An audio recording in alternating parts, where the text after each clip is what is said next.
Far Cry 2 is a strange game. It carries the name of the PC title from a few years back, which followed Jack Carver as he fought mercenaries and mutants on a tropical island.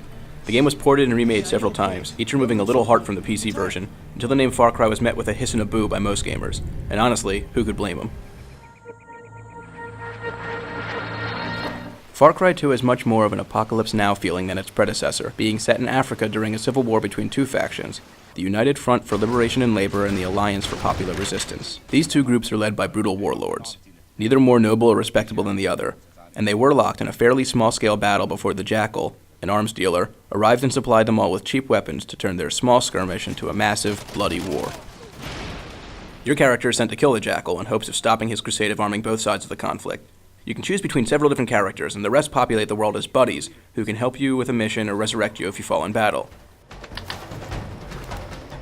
They also call upon your aid from time to time, and you can choose whether or not to help them.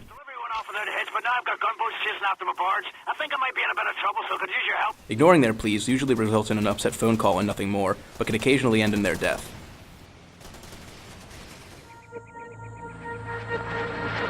Far Cry 2 tries to remain as realistic as possible. There's a minimalistic heads-up display, and the only indicators on screen are health and ammunition.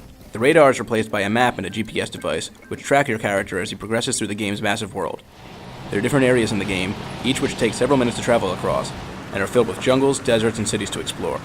At first, the map is pretty cool, but before long you'll be needing to use it non-stop, and it sort of misses the point of the minimalism.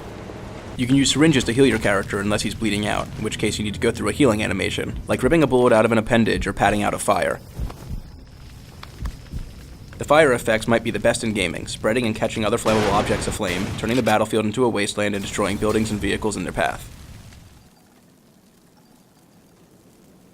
Far Cry 2 is the first game to actually use fire as a tool itself, and the enemy's AI is smart enough to know that the fire's hot and they'd be better served trying to avoid it.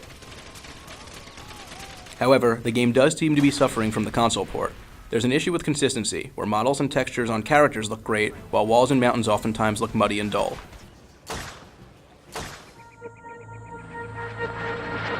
Far Cry 2's real brilliance is in its use of an open-world environment.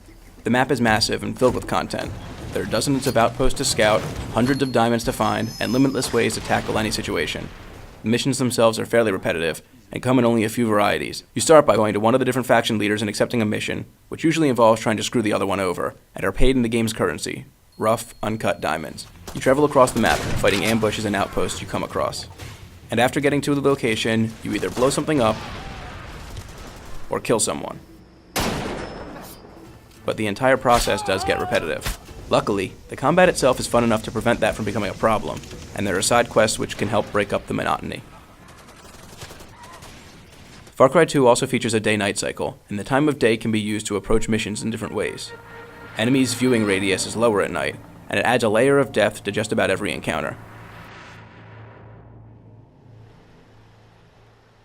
Far Cry 2 really takes advantage of the large, sandbox feel in a way that shooters in the past haven't even tried.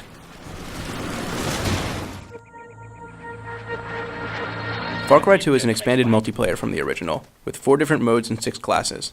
The rules of the single-player game carry over to the multiplayer, so blowing up buildings and using fire as an ally both apply.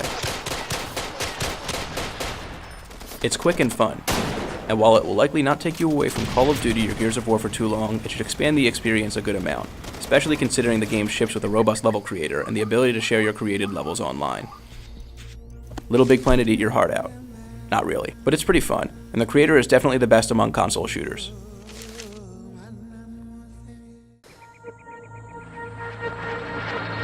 This sequel has so little to do with the original that there was no reason to keep the Far Cry name.